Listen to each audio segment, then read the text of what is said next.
Nii, ma loodan, et me oleme enamus tagasi. Meil on veel minut aega jäänud, aga ma alustan sissejuhatusega. Järgmiseks meil on ettekanne ühistranspordi arendamise väljakutsetest ja meiega on liitunud härra Daniel Moser, kes on Maailmapanga transpordinõunik. Ja ta nõustab valitsusi säästva liikuvuse ja transporditaristu teemadel ning on juhtinud algatust TUMI ehk siis Transformative Urban Mobility Initiative. Ja ta teeb meile oma ettekande Washingtonist ja puudutab ettekannes globaalseid väljakutseid ja ühistranspordi arendamist. And now we have to switch to English. I hope that's okay to you.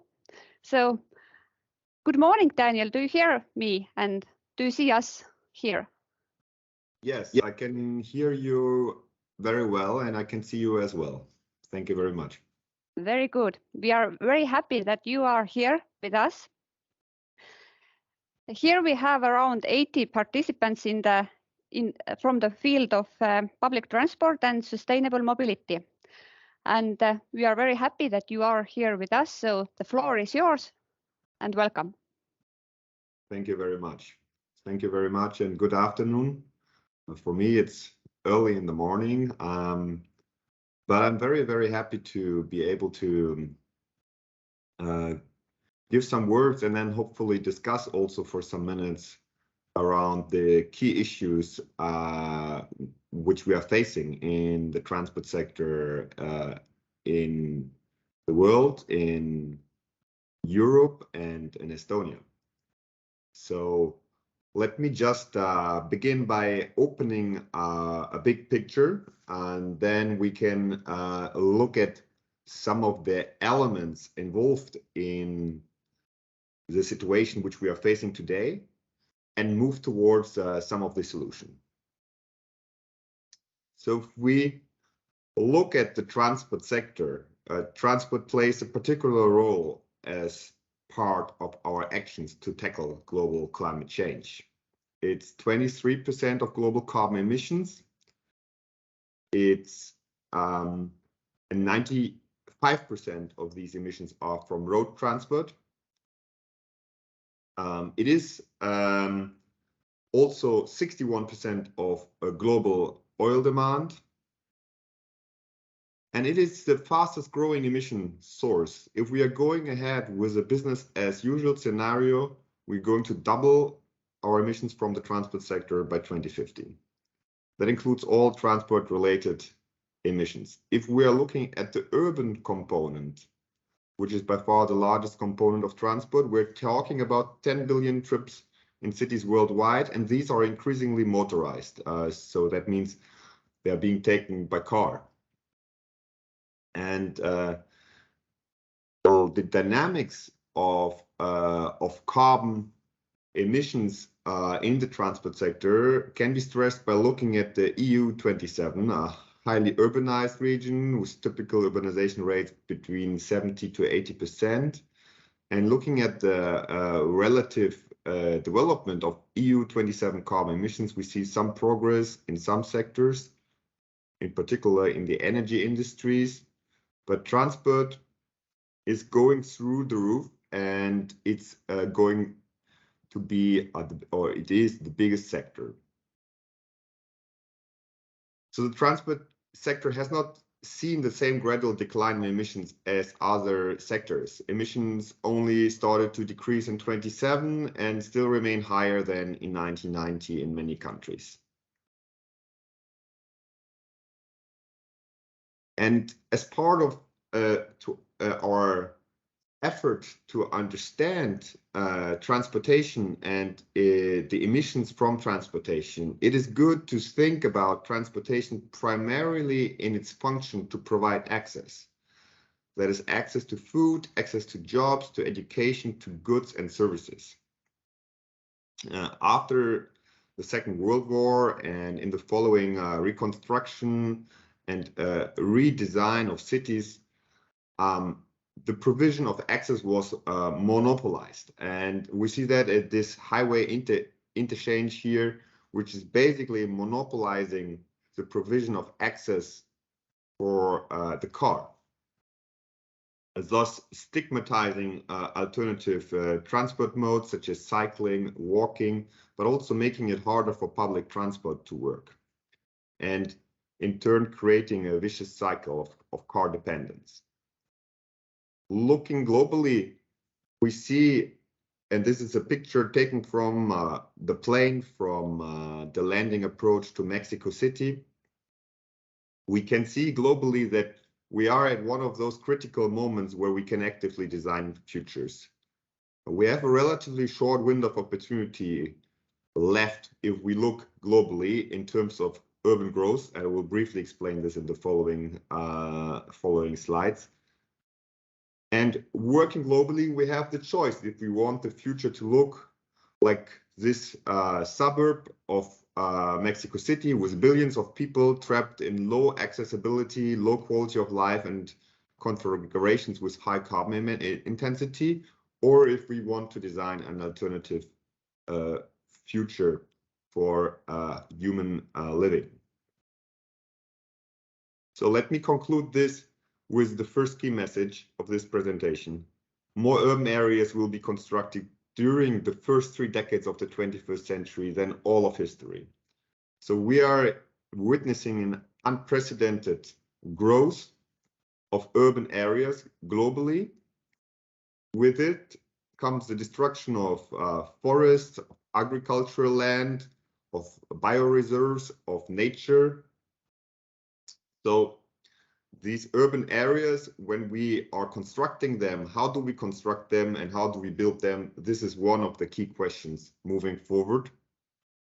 And of course, I must add here that this is a development which is happening mostly in emerging and developing countries, the key area of engagement of the World Bank. And most of this currently happens in sprawling, low density configurations where the transport infrastructure, which lends itself to the form of a city, is informing the mobility patterns which lock us into energy-intensive infrastructures. But still, we see this also happening in many other places where most of the urbanization already happened, such as in Europe, where we also see suburbanization and low density configurations, which allow us not to enable the most sustainable forms of transport. And the second key message here is urban transportation is the make and break of the global climate agenda. And let me just stress again here that the part urban here, urban really is a transport, or cities in itself really are a transport solution, as their fundamental function is to provide access.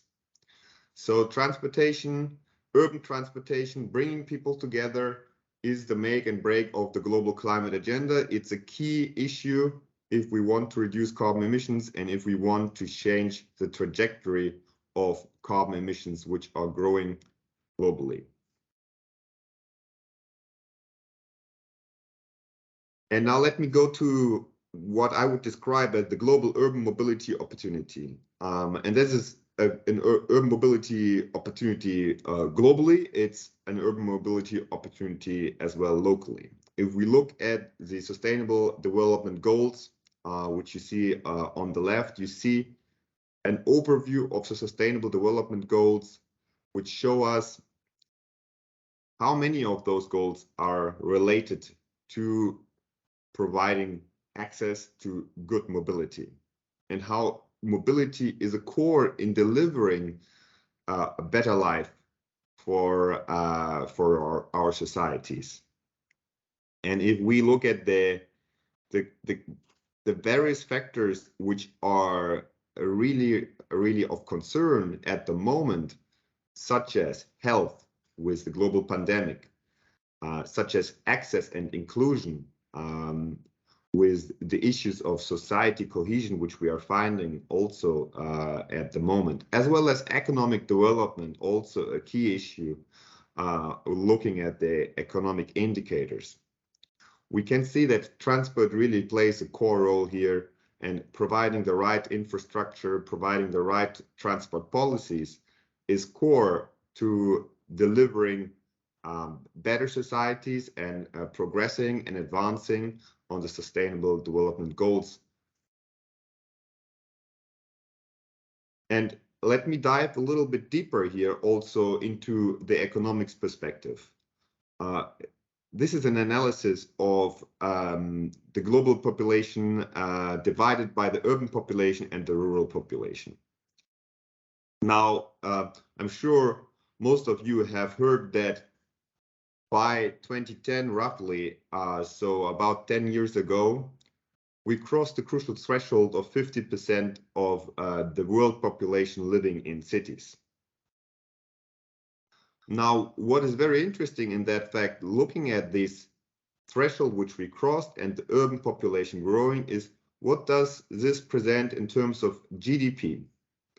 Looking at GDP, we see that the 150 largest metropolitan economies, so just the metropolitan areas, account for 14% of global population, yet they do generate 41% of global GDP, which shows us that urbanization and economic activity are closely linked. So creating metropolitan economies, metropolitan regions, we can also bolster our economies. Now, looking at these unsustainable urban form developments, which we find is the question, how do we create urban economies that work? And this is a picture of Burj Al Arab, the highest building in the world in construction. You see the intense amount of materials being used and the extensive sprawl which is being created around it with a highly car-dependent environment. Circling back, we see the construction of urban highways, also after the Second World War, urban highways that marginalized, as I already described, the alternative transport modes, reducing access, making access to economic opportunities, to social opportunities more expensive, thus also making it harder to provide the kind of economies, the prosperity and the social cohesion which we want to see. And looking at the present picture of how urbanization looks like in many parts of the world, suburbanization, very low density configurations, buildings of 1 or 2 stories, sprawling wide and far, where also there's no opportunity to provide access other than by private cars, or in very expensive ways also to provide public transport, walking, but with huge investments in terms of economic investments as well as time investments for the residents of these areas. So it becomes clear here that automobile dependency is a path which can be taken, but it's a very expensive path to be taken. And looking at the current trends of the fuel price volatility, the rising fuel price, one thing, and this is a diagram from the United States. One thing which becomes very clear here, we see a rise in rent, we see a rise in hourly earnings over the last year or so in the US. But what's really rising fast is motor fuel. Motor fuel prices in general, are a huge contributor to the price increases which we are seeing. And now, taking into account what we have just seen in the pictures before, if we build our cities, our societies in an automobile dependent way, it is getting more costly for everyone to move around. So automobile dependency is hurting us without really providing any benefit in terms of economic activity or social cohesion. Looking at this, the case of Estonia, looking at the inflation in Estonia, we see that inflation is very high in Estonia. It's more than double than the EU average. And this is obviously even hurting harder for people who have to rely on cars and we have to rely on fuels, on fossil fuels to get around. And I looked at the transportation sub-index of the consumer price index basket in Estonia. And here we see how in 2022 transportation goes through the roof again, very high increase, and that is hurting obviously the wallets of people who are depending on their car. So the alternative here is now, what do we do? How do we get people back on track? How do we manage that the costs of transportation can be reduced? So the idea here, and that's now, let me come to the solutions part, is looking at the hyperlocal city, looking at the city configuration to understand how we can solve this crisis, not as an emergency measure, but as a sustainable measure, as a way forward, which we can take permanently and which will produce not only high economic benefits, it will also increase quality of life. It will help us also to increase social cohesion, create better and stronger communities, and thus helping us to overcome multiple crises. And not to forget, also helping us fundamentally to lower carbon emissions. So the first key message here is accessibility is key. We need to build cities in an accessible way. The transport carbon equation is distance multiplied by energy intensity equals carbon emissions. So if we discriminate alternative transport modes, we want to be able to influence this fundamental transport equation. And transport carbon equation, if I repeat it, the energy intensity equals the carbon emissions. If energy becomes more expensive, that means also the distance multiplied by energy intensity equals more cost and more carbon emissions, as I already said. So what is the hyperlocal city? It's a city where all residents can meet all they need within a 15-minute walk or bike ride from their home. It allows hyper-proximity cities that prioritize multimodal transportation and pedestrians rather than cars. Centers on the integration of land use and transport planning, and is most successful when it's implemented as part of a citywide or even nationwide strategy. And the hyperlocal city centers around main principles of density, diversity, proximity, ubiquity, and digitalization. Let me come to this.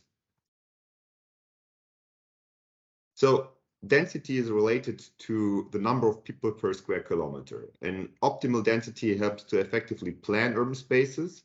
It allows public transport to function more cost effectively, and it's essential in order to enable most people to reach what they need to reach without needing to use a car.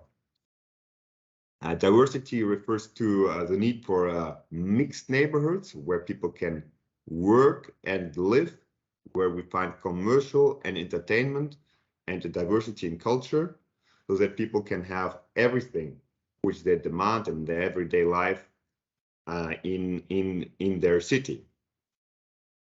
Proximity relates to people spending as little time traveling and in traffic.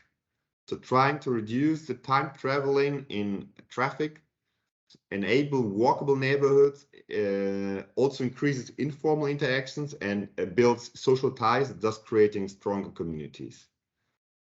Ubiquity refers to requiring neighborhoods to be available and affordable to anyone. So really this means to build neighborhoods where we can also find different income quintiles, and Then digitalization, a key ingredient, also allowing people to work from home, to support digital tools also necessary for online transactions, as well as bike sharing and other digital forms of mobility, enabled and digitally enabled mobility. So really digitalization is also a core component here. And bringing these together, these different elements, we can provide a hyperlocal city. What does this mean practically? Local shopping centers, local health services, local schools, learning opportunities, playgrounds, parks, green streets, space, community gardens, sport facilities, safety, affordability in terms of housing, ability for people of different ages to live and to age in place, diversity of housing for people who want to live in different housing configurations. In terms of transport, it means walkability, cycling networks, public transport, and it means also to build so that local employment opportunities can be created. So these are the features of a hyperlocal neighborhood, and it's far from a concept of our dreams. It's a concept which is being implemented. Looking at Paris, for example, Paris is piloting a concept of a so-called 15-minute city by Carlos Moreno, a French Colombian academic. And this is designed really along the core criteria, which I presented briefly. And this is a very beautiful representation of a street which is transformed into a hyperlocal neighborhood. So looking at the different opportunities which can be built into an existing neighborhood, also transforming existing areas of the cities so they can serve more purposes and thus provide the accessibility, provide the connection which is needed for people to live their daily life without the need to travel, without the need to spend costly on fossil fuels. This is Copenhagen. Copenhagen with its famous five-finger plan. You can basically, if you look at the center here of Copenhagen, you see that this can be the palm of the hands. And then looking at the transport corridors by rail, which go out as the five fingers. And you can really see how Copenhagen tries to build population density along the major transit routes.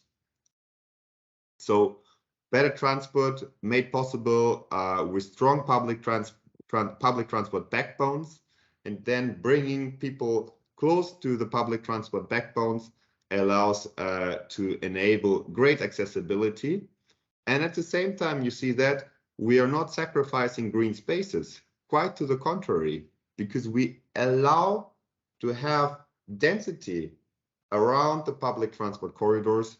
We also enable proximity to the green spaces.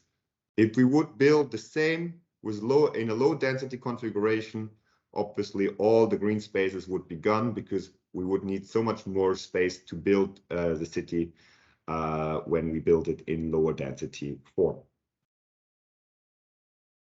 Helsinki is also planning something similar, upscaling and densification around train stations and rail corridors. So really bringing people closer to where they can get quite simply to their economic and social opportunities is a core goal here as well.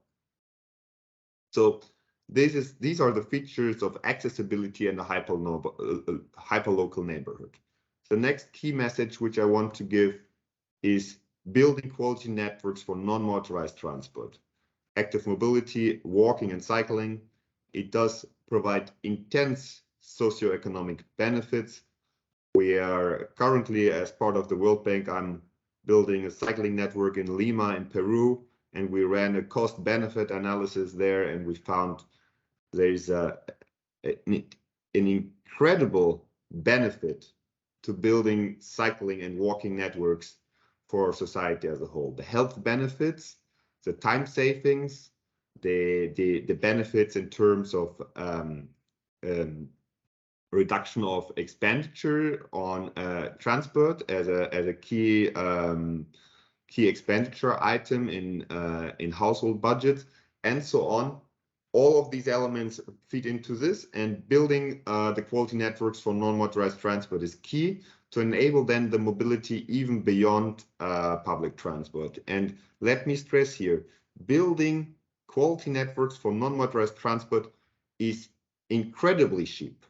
It's so cheap, it's unbelievable. How many people can you transport on non-motorized transport networks in terms of dollar or euro invested? It's very, very, very good. So tapping into this, building these quality networks on non-motorized transport is key. And I would also like to add here that building these quality networks is also a key strategy to have a healthy public transport system. So the first thing is, if you build these quality networks and bring more people to cycling and walking, you free up capacity in the public transport system, obviously. So without investing in the public transport system, you have more, you enable more people to ride the public transport system, because those people who can walk and cycle, they don't have to use the public transport anymore.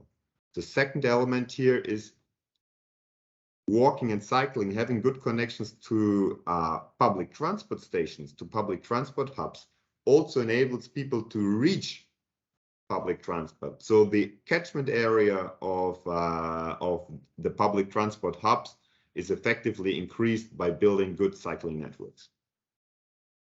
I'd like to conclude this with the reverse traffic pyramid, which is a very a simple way of organizing the hierarchy of transport in a visual way, having walking and running at the top of the hierarchy, cycling and with regular bicycles and utility bicycles almost at the top, followed by public transport.